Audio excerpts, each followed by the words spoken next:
This shit ain't nothing to me, man. This is Boxing Before Dark. Boxing. Boxing. Bang, bang, bang. Bang, bang, bang. Before. Boxing. Boxing Before Dark. This is Boxing Before Dark.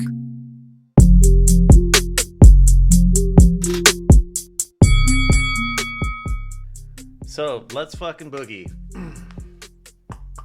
That's where I'm gonna do my editing. Boxing Before Dark.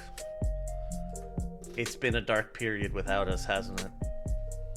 And now So dark. the boxing is back, baby. Oh, the big news. Terrence Crawford retires. Yeah. I was a little surprised. I wasn't. Not so much. I thought he might take a few more fights, but I knew this was coming, right? And it was imminent. I knew it was soon, but I thought after the Canelo win, he'd take, like one or two more big fights, kind of like victory lap money grab-ish.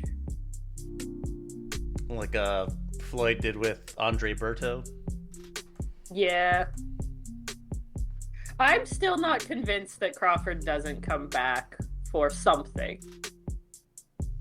Like, he gave up all the belts and stuff, so clearly that's not what he's after. But if he gets offered a bunch of money to have an exhibition with Floyd Mayweather or something, although I don't think Floyd would do that, but...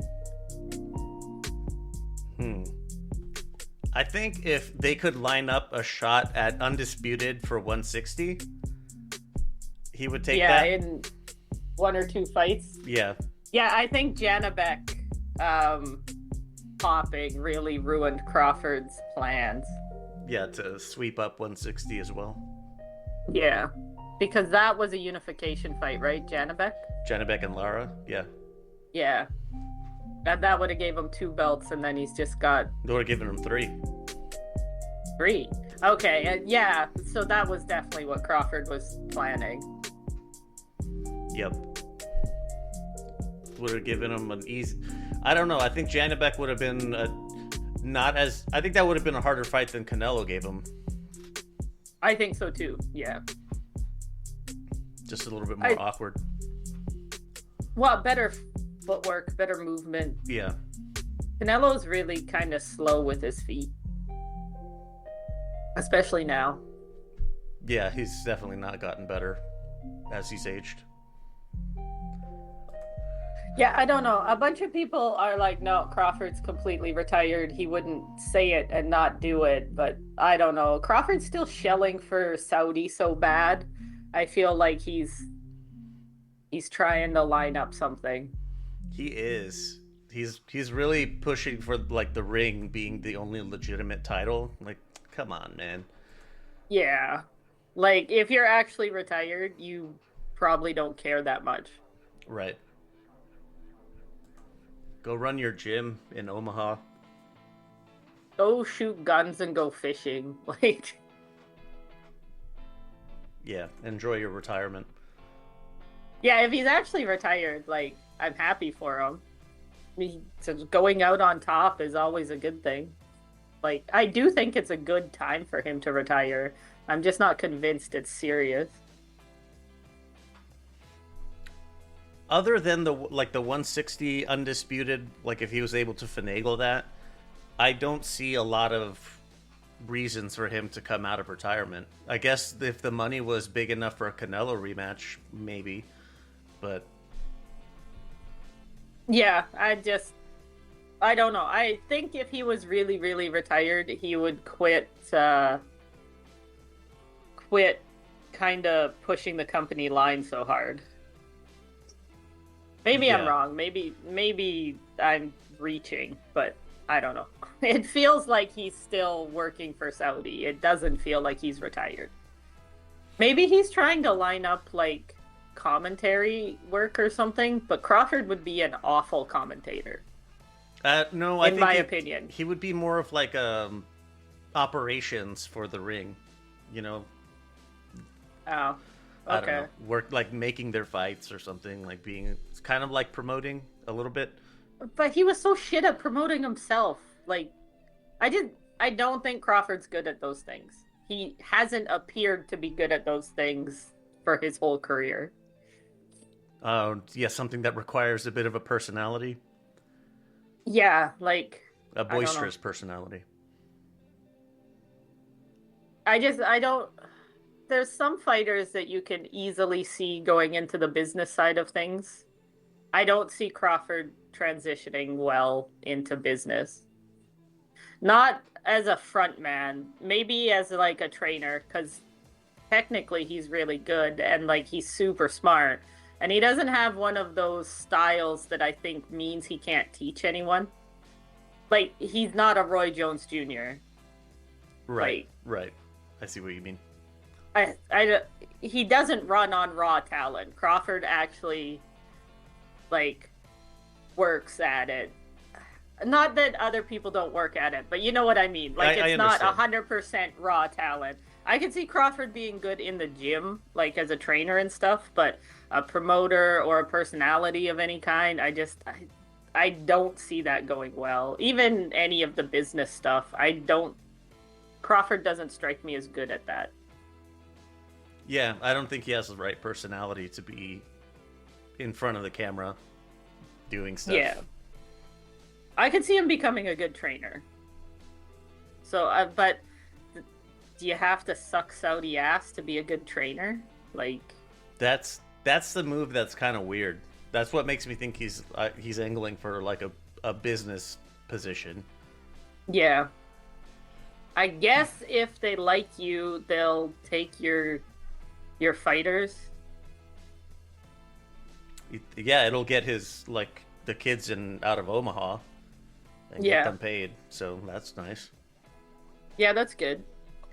I don't know. Maybe he's retired completely from boxing, but I'm not convinced yet. But as it stands, retires 42-0, 31 stoppages, 5 division champion, 3 division undisputed. Crazy. Holy shit, what a resume. Yeah.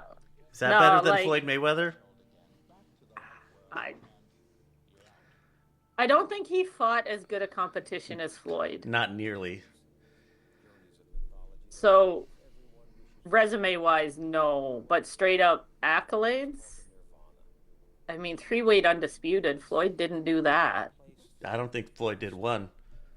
Yeah, like, actual things you've done on paper, Crawford's is better, I think. Yeah, different eras, I guess. Different emphasis, like, career-wise. Yeah. As much as Crawford has switched to saying the belts don't matter, that's all he ever chased, was belts. Yeah, and then the belts are what made him as formidable, like for accolades. Yeah. It's the belts that made him such a gold medal winner. But moving on, the WBO orders Hamza Shiraz versus Diego Pacheco for the now vacant 168 title. This could be fun. I think it's too soon for Pacheco. You think so? I do. You think Shiraz has it? As much as I will be cheering for Diego Pacheco, but I'm not gonna be like the way the guys are with Oslis Iglesias. Yeah. I'm not gonna be like that. Fair. It'll be quiet, a little bit more reserved support. Yeah, I don't watch these guys a whole bunch. I know Shiraz is more of a, like, boxer, right? Like an outboxer. Pacheco's gonna have trouble with that, I think. Like, he's more of just a puncher. And he has defensive lapses that are kind of obvious. Yeah, we'll talk about that when we recap his fight with Sajo. Yeah, but I think it's a good fight. Like, whether Pacheco's ready is another question, but I think it's just a good fight. And I like that they're having the younger guys fight each other more often lately. Yeah. No, the emphasis on being undefeated is fading. I like that. I don't care if fighters have a loss or two, personally. I don't either. Like, if they test themselves, then sometimes you come up short. It happens. Yeah, and you move on. I kind of like when people... I don't like when they lose, but I like to know that they challenge themselves enough to lose. Right. And that they can come back from that. Because coming back from a loss is, like, mentally a big test. Right. Like, when Stephen Fulton got iced by Inoue, and then he came back big against Brandon Figueroa again, and I was like, that was exciting. that was great. I was really happy. And then he comes in fucking overweight. And then he imploded. Yeah. But, you know, that one fight was good. Maybe he overgassed himself. Well, the new tattoo was ridiculous. Can't be stopped. Fucking stupid.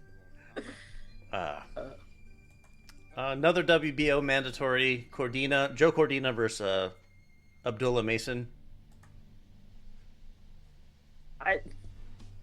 I think this is also a good matchup. Like, I'm excited about these fights. Yeah. Cordina's a step up for Abdullah, I Absolutely. think. I know other people don't like Cordina, but I'm a fan. So Cordina's coming off a nice win that we'll be talking about as well. I thought he looked really good, yeah. Yeah. Troy Isley, I know the world has been waiting to hear what he's up to, but he's a promotional free agent. So congrats on your new freedom. Hopefully you land yourself a nice deal somewhere. Ooh, Devin Haney versus Lewis Crocker to unify the WBO and IBF welterweight titles. Which one is Lewis Crocker? Oh, I don't think this is a very good matchup. No. Lewis Crocker's this is one's an pretty easy scalp. one-sided. Yep. Yeah. Yeah, I don't know. Devin Haney, I guess, needs probably some more mental reinforcement. Although he looked good in his last fight. He did. He looked fantastic in his last fight. Yeah. And Lewis Crocker, easy belt. Make yourself the man at 147. Yeah, I mean, it's for unification, so I can't call it cherry picking or anything, but that does seem like an easy belt to scoop up.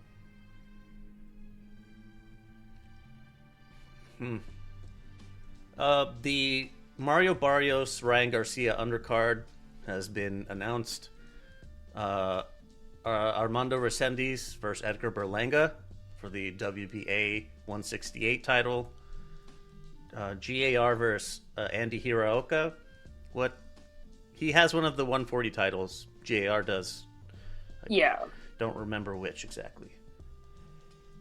I think it's a WBA. Yeah, I don't remember.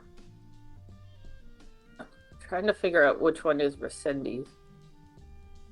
Undersized guy. He fought Caleb Plant to win the regular title. Yeah.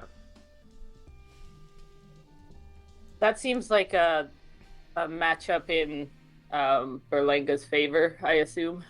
It might be, because Resendiz did get beat up by Elijah Garcia at 160. Well, Berlanga's just bigger, right? Yes. Like, I'm not saying that Berlanga definitely wins, but I feel like they picked somebody that suits Berlanga. Resendiz he's full on like Mexican style, so at least it'll be fireworks. Yeah, well, and I kind of hope Berlanga loses and disappears, but I don't think that'll happen. And they have Lester Martinez versus TBA. If it's not Mbili, I don't care. Yeah. I want that rematch. That's not fair. I do care. I like Lester. So, but I want that Mbili rematch. It's weird that they don't have an opponent yet, I think. When is that card? It's January? I think it's at the end of January. Yeah, that's getting really close. That's like 4 weeks away. They should have him an opponent. Yeah, there's not a lot of good opposition available. That's true. Because, yeah, everybody kind of fought at 168, didn't they? Yes. Or they're busy. Yeah. Jamal Charlo? Ugh. No. I mean, Lester beating up Jamal Charlo would be pretty funny. And I think Lester could take either of the Charlos right now. Yeah, I think you're right. But speaking of this card, have you seen Ryan Garcia in a gym at all? No, I've been seeing him working out at home. Yeah. I think Ryan might blow this one too. I know Barrios is shit. Don't get me wrong. But if Barrios can just keep his right hand at home, like, Ryan Garcia is not taking this seriously. He's fucking hitting pads with Instagram girls, as far as I can tell. Maybe it's gonna be like the Haney fight, and it'll all be some, like, oh, he was really taking it serious, he was just making it look like he wasn't. But I don't know, man. This feels a little different. I fucking hate Ryan Garcia. I hope Barrios knocks him out cold. I don't think it'll happen, but I can wish for it. I'm just hoping for a draw. That would also be fucking hilarious. 3 belt defenses as draws. Yep. That would be too good. That would be really funny, but I also want Ryan Garcia to lose to the worst belt holder in modern history. You think he's the worst? No, I don't know. That was for exaggeration. I'm sure there's probably somebody who's worse. Maybe. I don't know. He might be. He might be the worst at what weight class is this? 147? Yeah. I think if I narrow it to 147, that statement is true. There's some people get those like really small titles that are kind of really ass. Barrios and Raleigh are... I think Rolly's better than Barrios. I think so too. Rolly already beat Ryan. So we just need Barrios to do it. And then Devin Haney and Lewis Crocker are busy. Imagine. It won't happen, but imagine Barrios and Crocker win and fight to unify next. Oh. The storylines would be... Boxing is dead. Yeah. I don't think Haney will fuck it up, but I could see Ryan fucking it up.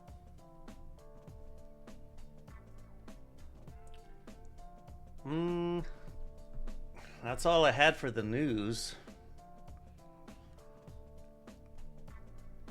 Yeah. Well, breaking news, I guess.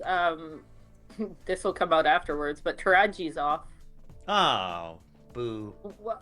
Willie Baldo Garcia ended up in the hospital making weight. Or, sorry, I think that's not true. He pulled out from illness, is what the official line is. There is a really bad flu going around in Tokyo. I could see him having caught the flu while making weight and not being able to fight. But that's the fight I was most excited for tonight. Yeah. So, like, by far the one I was most excited for. I kind of don't even care now. Keyshawn Davis is moving to 147 in the coming year. That would be a hilarious crash out fight. Keyshawn Davis and Ryan Garcia. Who implodes the worst? Probably Keyshawn Davis, actually, would be my guess.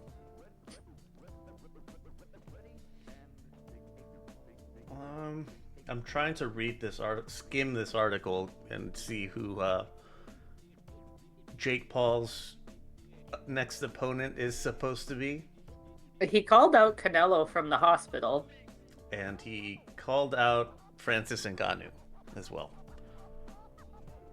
Fucking crazy. All right. What else do I have here? Keyshawn. Jaron Ennis versus Virgil Ortiz has hit more roadblocks thanks to Virgil Ortiz's manager. So that's nice. Oh, I do have good news. But I don't remember the specifics. So Shigeoka is the one that was in the hospital, I assumed forever. But he's being sent home this week, I think. He's being sent home. And his brother, who retired and opened his cafe, his wife is having a baby soon. Oh, that's nice. Yeah, so, I mean, not a boxing adjacent news, but the Shigeokas seem to be moving forward with life despite the injury.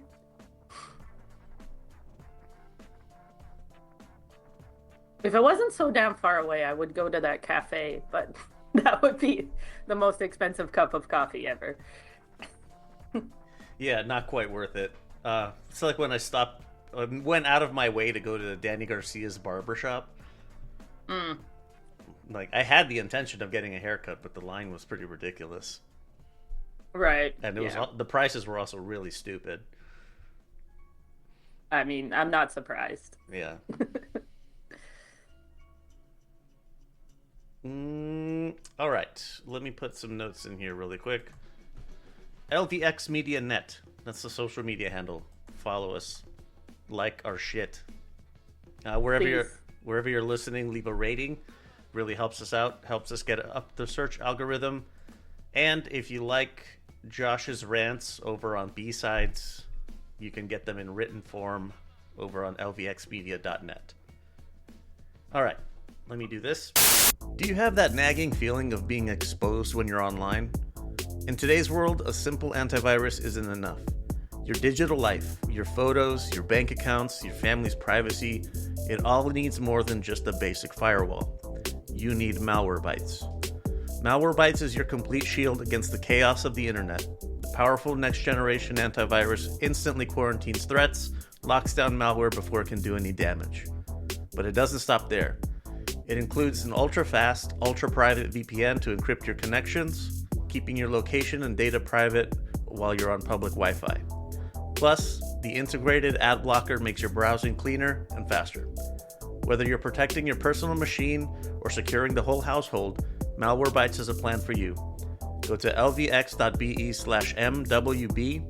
find the subscription that's right for you. Don't wait for the next error message. Take control of your digital peace at lvx.be/mwb. Dandruff doesn't just affect your hair, it chips away at your confidence. But I'm here to tell you, it doesn't have to be this way. It's time to say bye to Flakes with Flakes. Flakes isn't a scented wash you get from the grocery store that just masks the problem. It's a powerful, medically formulated treatment designed to get to the root of the toughest dandruff. Flakes works fast to control the flaking, calm the itching, and soothe the redness that's on your scalp. And here's another pro tip. Flakes will also help with that stubborn beard druff if you have that too. Imagine feeling completely free to wear whatever you want, whenever you want to. Imagine just focusing on your day and not on your scalp. That's the difference that Flakes makes. Go to lvx.be/flakes for a nice little discount while you help us out a little bit in the process. Don't settle for temporary fixes that smell like the produce section of your grocery store. Fight back with a shampoo that dermatologists trust. lvx.be/flakes. And here we go. Recap shit. Bash on Prime pay-per-view. Ace Mission Studios in Los Angeles. I can't believe they made this pay-per-view. I couldn't either. Fucking ridiculous. Even though the price was $35. That's still too high. It is way too high. Anything more than free is too high for this card. It's not just that it's Badou Jack as the main, because I like Badou Jack, but the rest of the card was shit. Yes. There was absolutely no one else on it. Exactly. And they made you pay $35 for it? Yeah. Ridiculous. I wasn't too pleased either. Fucking ridiculous. And Badou Jack drops it. Donaire Michaelian is now the WBC Cruiserweight champ. Yay. High strangeness going on in this one. This was a long time ago, Leo. You have to remind me. Sorry. The corners, they started fighting. They continued fighting at the end of round 6 or 7, and then the corners rushed into the ring and. Right, and security rushed in and everything, and then they just continued. Like nothing happened.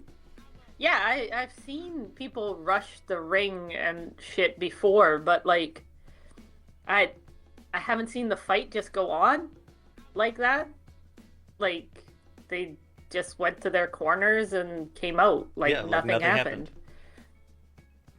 I don't think I've seen that before. It was super weird. I mean, I guess it's fine. Was there a point deduction in this one too? I think. Was there? I'm not. No, maybe not. I don't. Sorry, recall it's 2 weeks ago. Nah, a little bit more. My shit memory is shit. Michaelian deducted 1 point in round 7 for hitting behind the head. Okay, that's what I'm thinking of. And Badou Jack deducted 1 point for hitting after the referee called stop in round 8. Okay, so they canceled out. Yeah. It was just a dirty, shitty fight. It was not fun to watch, this one. No. So, if you missed it, you didn't miss it. It's just the meme factor of the rushing the ring, the point deductions. It's just, if you want to laugh, then if you can get it for free, go for it, but don't pay for it. I can't believe they charged for it. Yeah, there's not a whole bunch to say about this one, I don't think. Badou Jack's just getting old. I kind of wonder if he retires now. Kind of feel like he should. I would imagine he does. I mean, dude's, what is he, 40?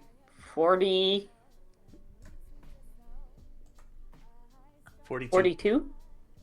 Yeah. Honestly, he did really well with his talent level, and I think now you go home to Sweden. Yep. Not much for him to do. Not much for Badou to do. Michaelian, on the other hand, I think Opataya called him out, and I think he mentioned Opataya as well. I mean, that would be... Unifications are always good. Yes. Always good in my book, but that's going to be pretty lopsided. Yeah. Has Opataya really fought any good people? I don't know how to put it. Most of the people he fights seem kind of shit. They kind of are. Who's his best win? Myris Bradis? Yeah, Bradis. Yeah. That's as good as it gets. I think Michaelian's just as good as Bradis, if not better. Briadis, when they fought, was like 40 years old. So I think this would be a step up for Opataya. I know he's had the belt forever, but I still think this would be a step up. That he shouldn't stumble on, but he stumbled on his last one. Like he was supposed to. If you only saw the knockout against what was the dude's name? I don't remember. Squayo? No, the one after Squayo. King Kara. Yeah. If you only saw the knockout, you would think it was just another dominant performance, but that shit took him to round 8 to do. And Opataya got hit. Yeah, he got hit a lot. Yeah. So it really does beg the question, like, how good is Opataya really? Yeah, that's kind of what I was getting at. Like, Yeah. I don't think we've seen Opataya challenged, so you don't know. I don't know if McCallian's the one who's really going to challenge him, but I think he's closer to it than fucking Squayo and whatever this guy was, Chinkara. Yep. I don't know. No, I agree with you. I want to see Opataya fight like some live bodies soon.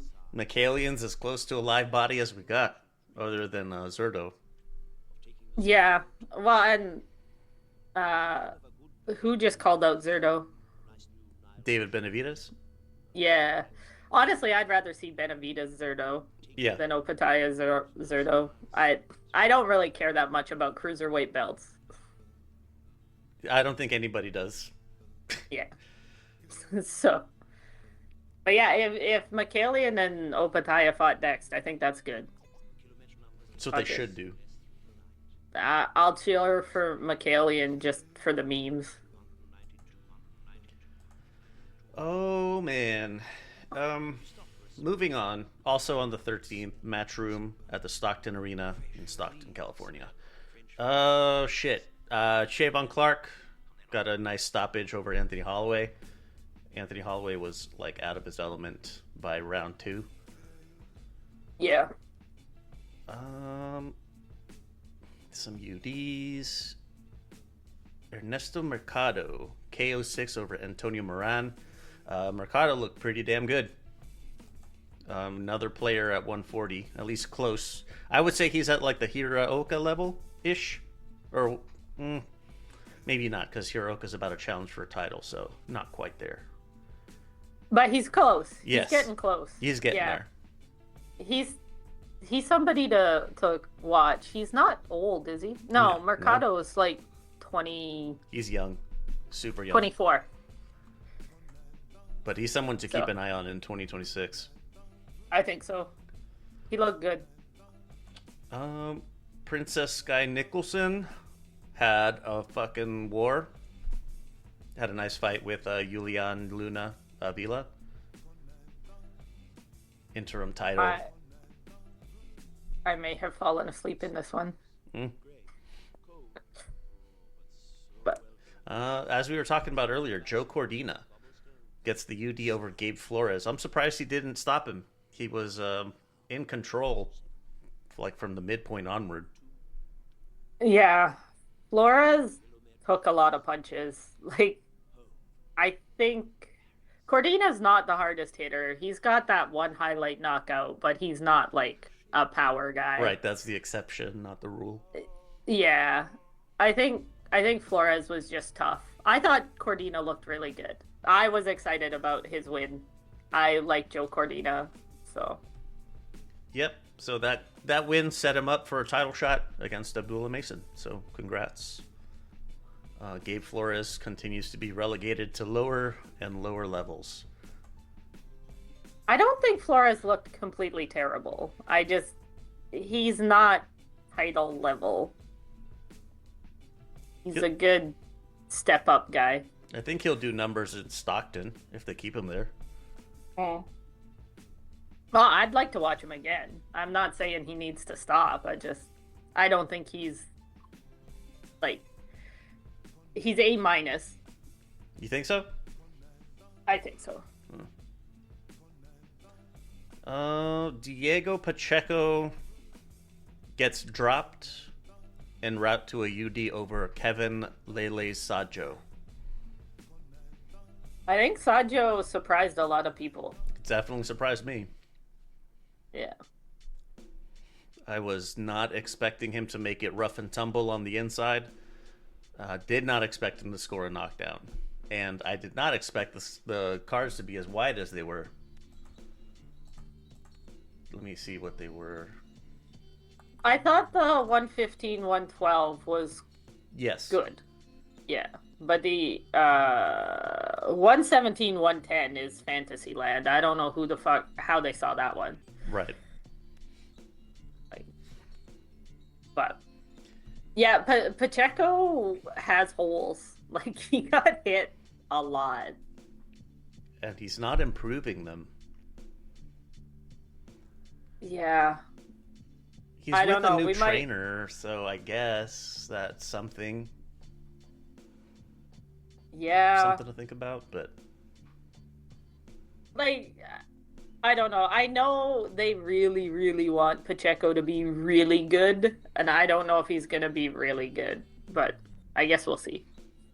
He is exciting. I will always tune in for a Pacheco fight. yeah. And he's on his way to fighting Shiraz for a title, so Guess it worked. guess it worked out. Sajo should get a nice few fights out of this. Yeah, I would watch Sajo again. Definitely. Yeah. Like him versus like Mbili or Lester Martinez wouldn't be bad. Yeah. Where's Mbili from originally? Is he Cameroonian as well? Yes. The French Cameroonian face-off. I think that would be a really fun fight, actually. But Mbili has more important stuff to do right now, though. Unfortunately for Sajo. Yeah. These French motherfuckers coming out of nowhere, though. What the hell? Saras was the beginning. Somebody has to put a stop to this. The French Revolution. We got a lot more to go, so let's fucking keep Yeah. it rolling. Okay. On Wednesday, December 17th, first No Limit at the TikTok Entertainment Center in Sydney, Australia. Sam Goodman sweeps Tyler Blizzard. Not too surprised, as much as I was pulling for Tyler. Did not see that Yeah. going well for him. And I missed these. Tszyu looked pretty fucking mid against Anthony Velasquez. He did win a pretty clean decision, but he didn't impress. For rebranding himself as the Phoenix, like he didn't really impress as well as he should have. Did he have a jab this time? Yes, he did. So the Cuban's working a little bit. Yeah, it's his first fight with a new trainer, so I guess I'll withhold judgment, but I'm a little, I don't know, not feeling it. Unimpressed. Yeah, I really want Tszyu to make a comeback.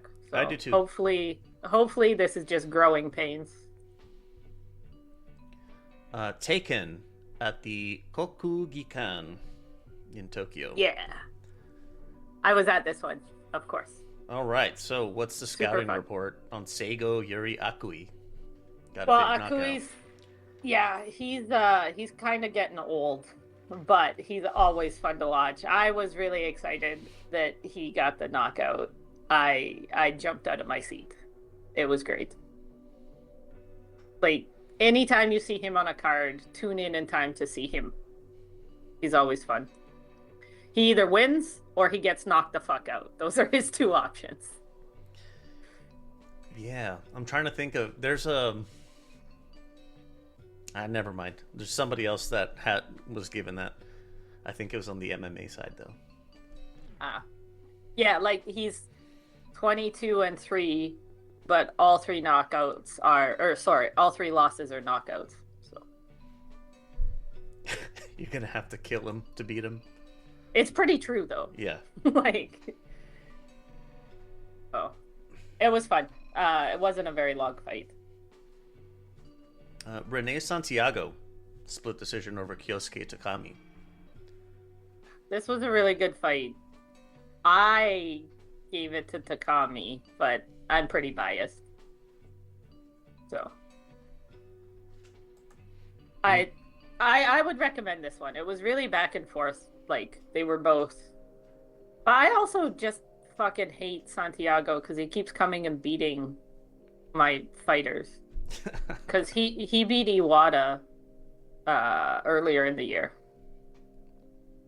Same thing, I think. Yeah. Oh no, he was unanimous decision. But Boo this man. boo this man. Anthony Olasquaga stops Taku Kuwahara.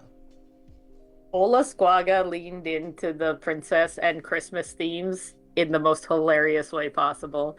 I don't know if anybody else saw his walkout, but he walked out in a green robe with the white trim, like a Santa suit, to the Grinch song, like, "You're a mean one, Mr. Grinch. Mr. Grinch," and then proceeded to knock Kuwahara out fucking fast. Like, that was really one-sided. Olasquaga looked great. He curtsied when they introduced him. And when he won and they were taking pictures and stuff, he had like a Santa sack of stolen presents. So fucking cheesy. But I remember seeing that on socials. Yeah. So super cheesy, but I loved everything about it. And he looked really good. Olasquaga looked fucking unbeatable in that fight. I don't know that Kuwahara is the best possible competition, but Olasquaga looked really good. This was a flyweight fight? Yeah. Kuwahara had lost to Akui a couple fights ago. So Olasquaga Akui would be fun, but yeah, that's what I was thinking. Akui would die, I think. So it would be another knockout, would be my prediction. In the main, Seiya Tsutsumi split decision over Nonito Donaire. I was so nervous the entire fight. Yeah. Donaire looked pretty good, especially for being like a 44-year-old man. I told you that Donaire would catch Tsutsumi. I knew it would happen. Tsutsumi's slow as fuck. And Donaire's slower than he used to be, but his hands are still fast. But, so Tsutsumi came out cautious, and I was like, you can't fight like this. This is not how you fight. And then Donaire clipped him in, early, round 2 or 3, and knocked him on his ass with a left hook. I think there was a knockdown. Or maybe he didn't touch the canvas. I can't remember. I don't remember a knockdown. Yeah, okay, he didn't touch the canvas, but he stumbled back and looked like he maybe touched the canvas. Anyways, old man Donaire had one great fight left. Tsutsumi looked like Tsutsumi. He is who I like. So, kind of shit defense, toughed it out, overworked Donaire. Donaire was looking tired. But yeah, I was super nervous. And then they read the Donaire card first, and I was like, fuck. Because it was a split decision. But super exciting. Tsutsumi had... Oil scored at 116-112 for Donaire. Yeah, I think that's madness. But Tsutsumi also had the best walkout jacket I've ever seen. I shared pictures everywhere. It's embroidered denim thing, cut in the old style, the old Japanese style, and it's got the tattoo style embroidery on the back. So Tsutsumi's renamed himself the Cyclone, so it's a cyclone with a dragon in it. Super cool. Holy shit. It's super That cool. is intense. If you didn't see the pictures I shared, Leo, you need to Google it. Yeah, I'm gonna look it up. His jacket is fucking amazing for the walkout. And the red leather jacket crew was there. I almost went up and said hello to them. I saw them buying beer, but I didn't. I was too nervous. Where can I get a jacket? Yeah, no, but serious. I bet you those things cost like $500, so. Probably. Yeah. Anyways, this fight was perfect for me. Like, Donaire looked good, but my favorite won. So I didn't see an old man die. It was just a really good night. Worth traveling on a Wednesday. This one didn't have any U.S. broadcaster, so it was like next to impossible to find these fights. I only found the main event, and it was not very good quality. But that's really disappointing. It is. It was a good card, and it must have been broadcast somewhere because they had Jimmy Lennon Jr. there. I Like, think the everything Japanese was in just love English. him. But everything was in English. They don't usually do that. I can't find his jacket. I'll send it to you. I may or may not have it saved on my phone. Let's keep rolling. Still have a few more to go.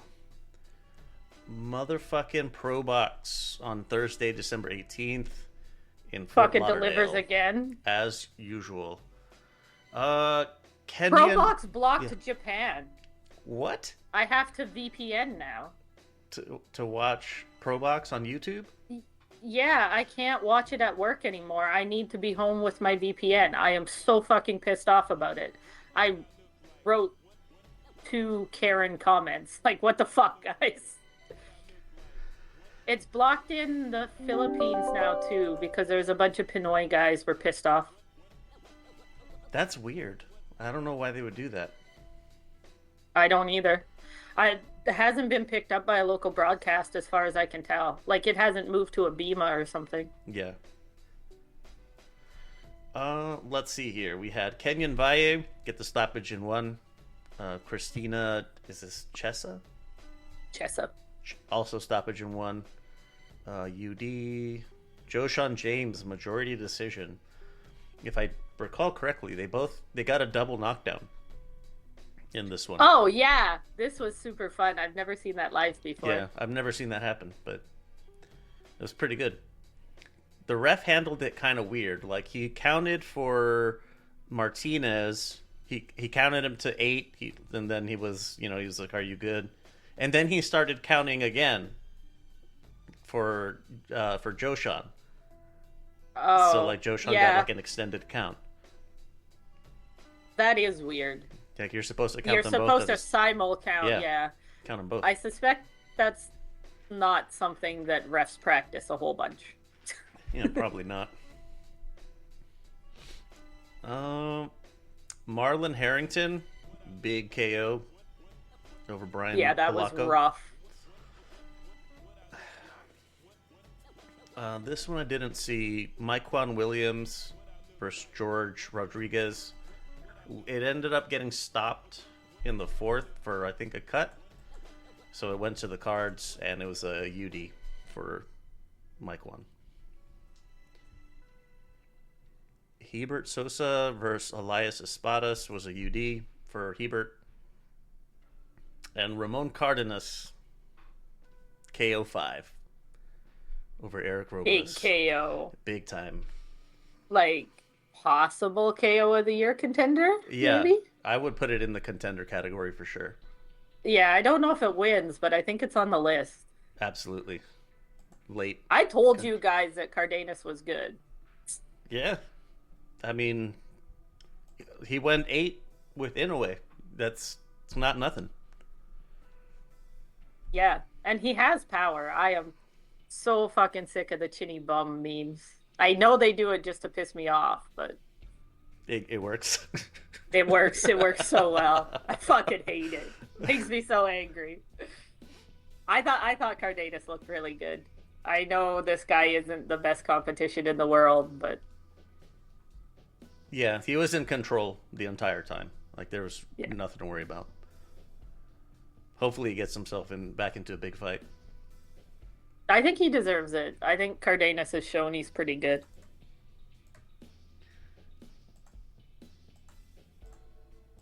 Hold on, where's he at? He is 12th on BoxRec. There's good names in there that are available. Marlon Topolas, MJ. Yeah, I would like to see him against any of the Inoue victims. Yeah, sweep up the leftovers, as they like to say.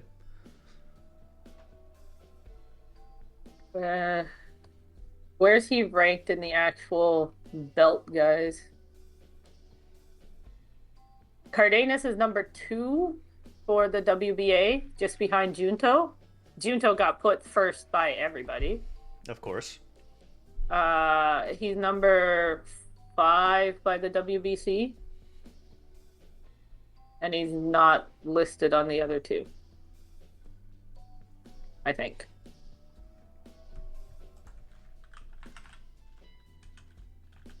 But yeah, Cardenas versus honestly anyone, I think would be fun. Topalas would be good. MJ, I don't think MJ wants to take another hard fight right now, though. Neri, watching Cardenas knock out Neri would make me happy.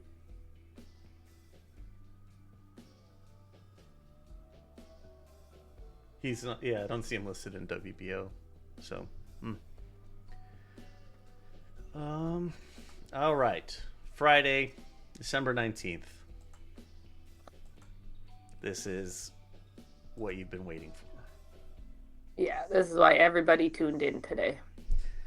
Oh, I'm gonna skip a lot of them, but Anderson Silva knocked out Tyron Woodley in 2. Well, the corner pulled the plug in 2. Yeah. I saw some pretty funny memes.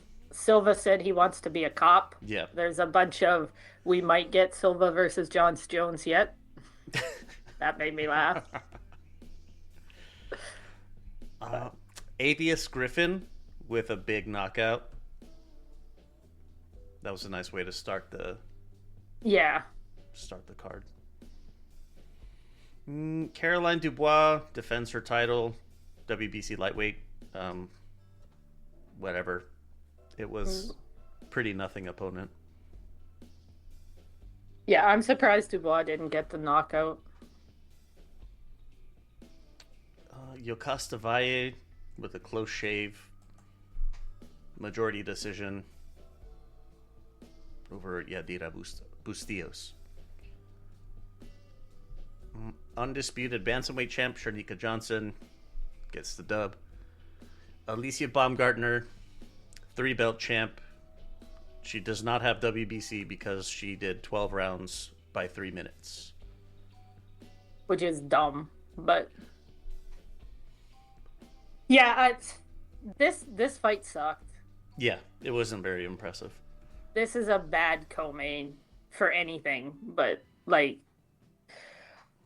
I don't want to shit on women's boxing, but putting women's boxing as the co-main on Netflix is not how you get new fans.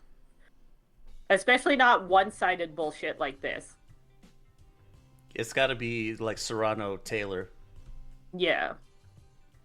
And you can't bet that women's boxing is going to be like that ever. Right. Like, I don't know.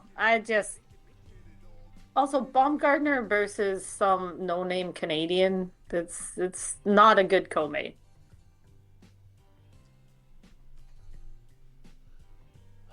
And especially to make it, 12 minutes longer, 20 minutes longer than it usually is.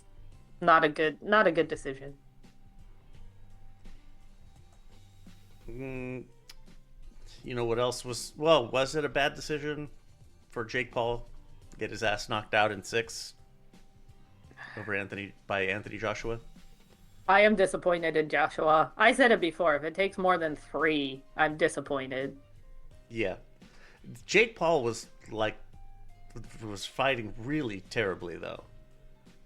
Yeah, but Joshua should be able to deal with that. I don't know. Joshua looked like shit. Yeah. I do kind of feel like he was trying not to hurt Jake Paul too badly. Even though he did end up breaking his jaw in 2 places.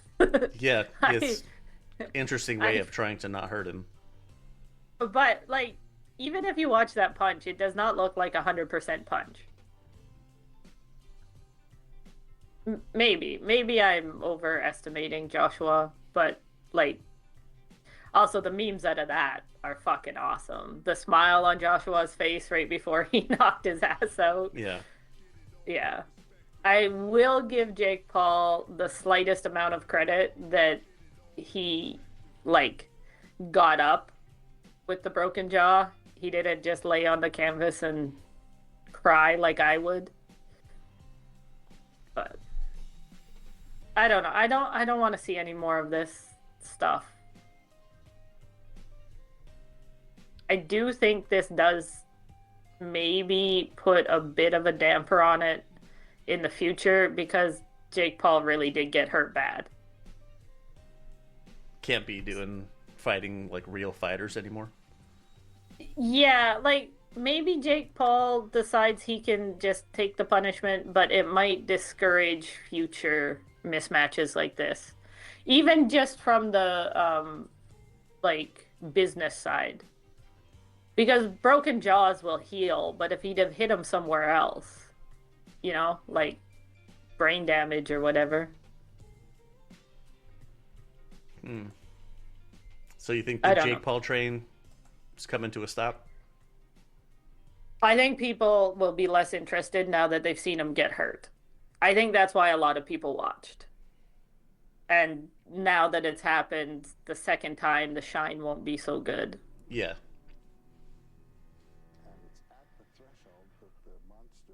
But I don't know. Maybe I'm overestimating the general public. But I think these fights are stupid and dangerous. It went about as well as it could have for Jake. Couldn't have expected anything different. I didn't. I expected this to happen sooner, like you. Yeah. Sooner Well, in the fight. Jake Paul looked scared, which is understandable, and just kind of tried to run away, which is understandable. But, like, who wants to see that? Like, there was a small group of people that thought Jake Paul would actually fight. But now they know he won't. So I don't get the allure anymore now that Jake Paul's been hurt. Anthony Joshua immediately called out Tyson Fury. Sure. I mean, I still want to see that fight. Yeah, it's several years too late, but still. And Jake Paul, as we talked about, he called out Canelo and Francis Ngannou. Fucking stupid. Yeah. But he also said he was thinking of like just staying at cruiserweight and climbing the ranks there. He could try. If Jake Paul transitioned into like being a prospect, like just he'd use his name to get bigger names than he probably deserves right away, but like I guess I could give him respect if he does that, but he doesn't do shit. Like, he's not a good boxer. Like, I can't name you 10 cruiserweights, but I guarantee there's 10 cruiserweights to beat Jake Paul. Fucking Badou Jack puts a hurt on Jake Paul. Yeah. And I don't know after losing that fight, he's probably down to number 8 or something. Maybe not. Cruiserweight's really... It's pretty barren. But still. There has to be 10 professionals that are better than this guy. Jake Paul is now ranked number 15th by the WBA, according to Boxing Scene. He was ranked That's that before the fucking fight. crazy. That's fucking crazy. Why did... I hate boxing. Yeah.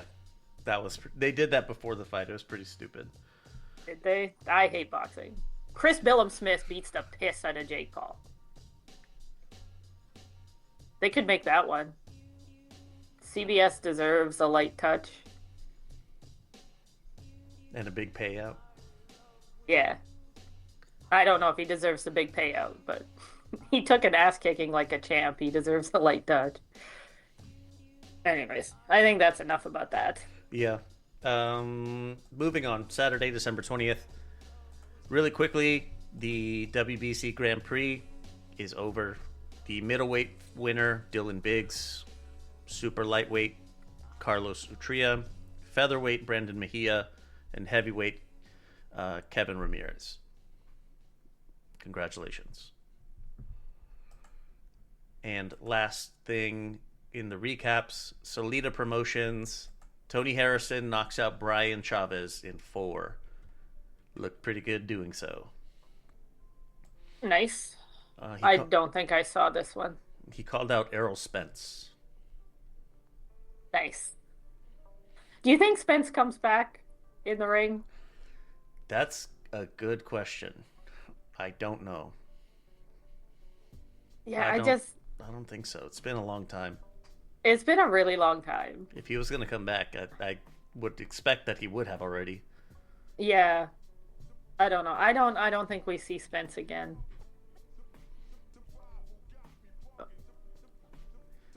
But that's it for the recaps. That's a few weeks to catch up on.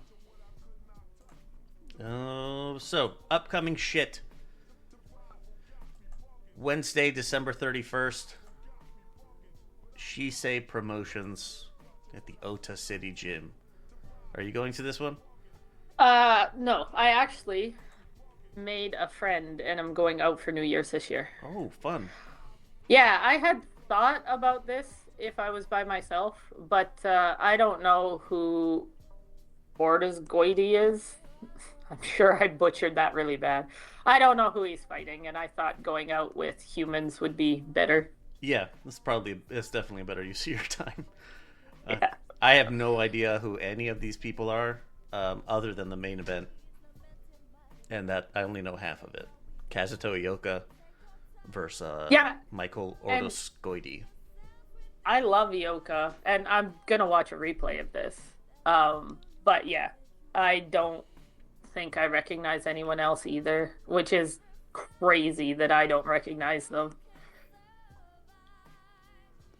That's the end of year box festival that the Japanese like to do. Yeah, well, and like New Year's Eve is just big in combat sports in general. The Ryzen event, I have a friend going to it. It starts at noon and goes to midnight. Wow. Yeah. So, or maybe the doors open at noon, but it's like 12 hours of Ryzen out at the Saitama Super Arena. That's the really big combat event. This one's much smaller, but I usually go because I like Ioka. So, kicking off the new year, Saturday, January 3rd, in Puerto Rico, Amanda Serrano versus Reina Tellez. I'm glad Amanda gets to fight in Puerto Rico. I think that's going to be cool. I don't know anybody on this card. Yeah, I don't either. I was just going to say, and it's not all women, but mostly. It's pretty women heavy, yeah.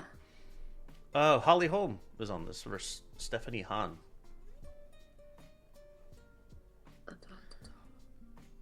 Holly Holmes is a much better boxer than I thought she would be at 44. I don't know if that's a rude thing to say, but she impressed me the last time she boxed. I think she was a WBC champ. Yeah, but point. Just she was in MMA for so long, and she's 44. I don't know. I was impressed with how well she came back to boxing. Because she was gone for 12 years.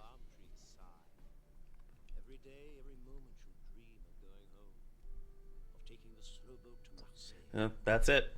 Amanda Serrano, Holly Holm. Yeah. Ebony Bridges, I know that name. I think because she does OnlyFans, I think that's like how she got notoriety. No, she's dating what's his name? Kell Brook? Kell Brook. Okay. Right? I think. Just a second. Let me double check I have the right name. Oh shit. Her opponent has the same last name as me. Yeah, she's dating Kell Brook. So They've been in the social boxing news lately. She's also the one with the enhanced bosom. Mm-hmm. That's why I thought she did she probably does. It wouldn't surprise me, but I don't know about that. I just know that she's dating Kell Brook now because it was scandalous, quote unquote, except he'd been divorced and just like the public didn't know. I see. Yeah, they thought he was still married to his wife, but he'd been divorced for like 2 years. Kept that quiet. I guess hadn't heard about it. People either. Don't need to know. Yeah, no kidding. But like you really don't need to know.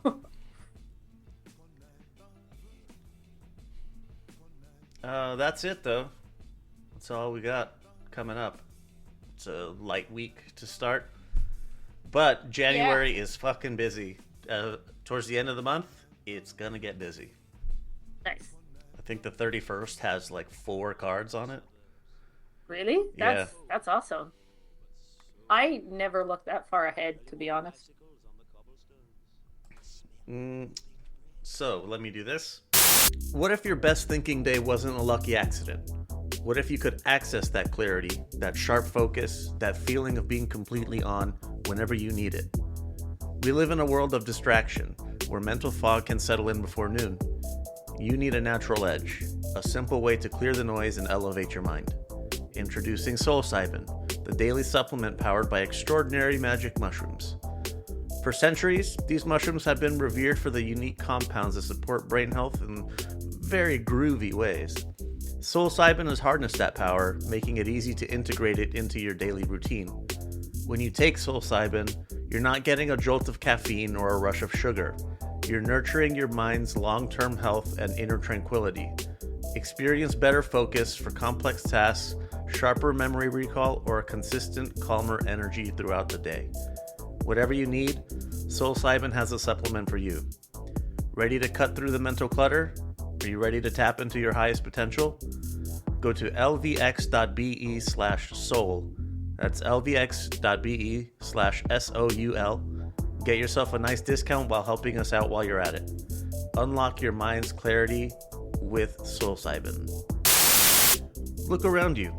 The food on your plate, the plants in the garden, they all depend on one tiny little hero, the honeybee.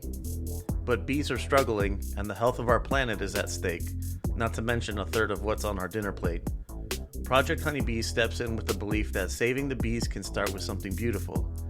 With a catalog of stunning bee-themed jewelry, necklaces, earrings, and charms that capture the spirit of the hive. When you wear a piece from Project Honeybees, you're not just wearing art, you're wearing your commitment to the buzzing buddies. Every single purchase directly funds conservation efforts, creating safe bee habitats, sponsoring research, and educating communities. It's beautiful jewelry with a purpose. Go to lvx.be/bees to get yourself a nice little discount and help us out in the process. Make an impact and look incredible while doing it. Find your next piece today at lvx.be/bees. Wear the change. Buzz, buzz, bitch. All right. 833-589-7637. Hit me up in WhatsApp. I want your spiciest takes. And if you want to hit us up in Discord, lvx.be/discord. And if you want to hear a little behind the scenes chatter and you want ad free, lvx.be/Patreon. All right. Parting words. I guess Happy New Year. Yeah. Yeah, I hope everybody had a good Christmas. My big Christmas present this year was the fancy bourbon I like. And then one of my friends donated money to the red pandas at the Calgary Zoo in my name. And then I get a little panda plushie. That's nice. And yeah, and some paperwork on how they use the money. Red pandas are my favorite. So when I go back to Canada, she lives just outside Calgary. When I go back to Canada, we'll go to the zoo. It's pretty much, we have to every time I visit. Let's see. As we come up to the new year, people like to act a fool. So, man, don't drink and drive. Yeah. Don't start your year off with a fucking DUI or a car accident. Even worse. Yeah, make a plan. Have a plan. Wherever you're going, stay there. Or have a designated driver. Most cities have some sort of free bus system on New Year's Eve. I find people don't know about them, but like even the small city I lived in, Saskatoon, New Year's Eve, the buses are just free. You just get on the bus. And even if it's not free, like an Uber is much cheaper than increased car insurance and all that other stuff. And if you live somewhere cold, because my brother's best friend almost died walking home too drunk in the winter. So if you live somewhere cold, make sure all your friends actually get home, because they found him in a snowbank almost dead. Jeez. Yeah. I know not everybody lives where it's that cold, but yeah, have your arrive alive plan for New Year's. just drink at home. Have your friends come to your house, then you don't gotta fucking worry about it. Let them sleep on your floor. Yeah. All right. That's the last episode of Boxing Before Dark. We'll see you in 2026. Happy New Year.